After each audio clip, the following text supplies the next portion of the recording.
پل کی خبر نہیں۔ کل ایک بابا جی سے ملاقات ہوئی۔ میں نے ان سے عرض کی کہ مجھے کوئی نصیحت فرمائیں، تو انہوں نے یہ کہانی سنا دی۔ میں اپنے علاقے کا سب سے پرانا درزی تھا اور میرے تمام محلے والے مجھے بخوبی جانتے تھے۔ میرا اچھا خاصا کاروبار چل رہا تھا کیونکہ میں سب سے پرانا درزی تھا اور میرے شاگرد کاریگر تعداد اور کوالٹی دونوں میں علاقے کے باقی تمام درزیوں سے کہیں زیادہ تھے۔ میرا کاروبار کافی چمکا ہوا تھا۔ ایک دن میں بیٹھا ایک نئے کاریگر کو کام سمجھا رہا تھا کہ ایک انتہائی خوبصورت 19-20 سال کا نوجوان دکان میں داخل ہوا اور میرے سے مخاطب ہوا کہ ماسٹر جی، یہ میرے کپڑے لے لو اور ان کا ایک نفیس سا کرتا شلوار تیار کر دو۔ پھر اس نے اپنا ناپ دیا اور نمبر دے دیا کہ جب یہ تیار ہو جائیں تو مجھے فون کر کے بتا دینا، میں آ کر دکان سے لے جاؤں گا۔ میں نے کہا، بیٹا میں اس محلے کے ایک آدمی سے واقف ہوں، آپ کو پہلی بار دیکھا ہے، آپ کون ہو؟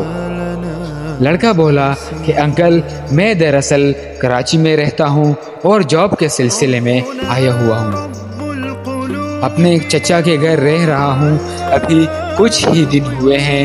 میں نے پوچھا کہ آپ کے چچا کا کیا نام ہے؟ تو بولا کہ عبدالرزاق۔ میں پہچان گیا۔ میں نے کہا کہ ٹھیک ہے، آپ ایک ہفتے بعد آ کر اپنا کرتا شلوار لے جانا۔ میرے پاس بہت رش بھی تھا اور کام کافی جمع تھا، تو میں نے اسے ایک ہفتے کا وقت دے دیا۔ کوئی 3 دن گزرے تھے کہ عبدالرزاق مجھے مسجد میں ملا۔ میں نے اس سے اس کے بھتیجے کا ذکر کیا کہ بہت اچھا، خوبصورت اور باادب لڑکا ہے۔ میں نے بتایا کہ اس کے کپڑے تیار ہیں، ان سے کہنا کہ آ کر لے جائے۔ عبدالرزاق کے آنکھوں میں آنسو آ گئے۔ میں نے حیران ہو کر پوچھا کہ بھائی خیر تو ہے، کیا ہوا؟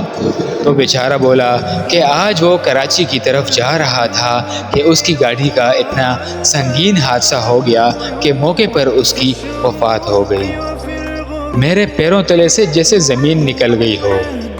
عبدالرزاق نے بولا کہ ماسٹر صاحب، آپ علاقے کے سب سے ماہر درزی ہو، میں آپ سے ہی اس کے کفن کا کپڑا لوں گا، اس کا کفن سی دیں اور مجھے بتا دیجئے گا، میں آ کر لے لوں گا۔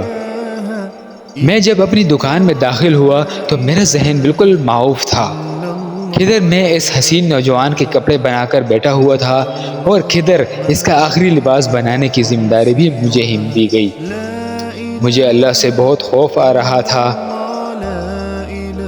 ہم سب دنیا اور دنیاوی کاموں میں اپنا سارا وقت گزار دیتے ہیں اور کبھی یہ نہیں سوچتے کہ اگلے لمحے کی خبر نہیں اور کیسے ہمیشہ روپے پیسے نوکری کی تلاش میں مارے پھر رہے ہوتے ہیں۔ اس نے کبھی سوچا بھی نہ ہوگا کہ اس کا دانہ پانی اس دنیا سے اٹھ چکا ہے۔ بیٹا ہرگز گزرنے والے لمحے اپنی موت کو یاد کرو، کیونکہ وہ ہمارا سایہ ہے، برحق ہے، کسی بھی لمحے آ سکتی ہے۔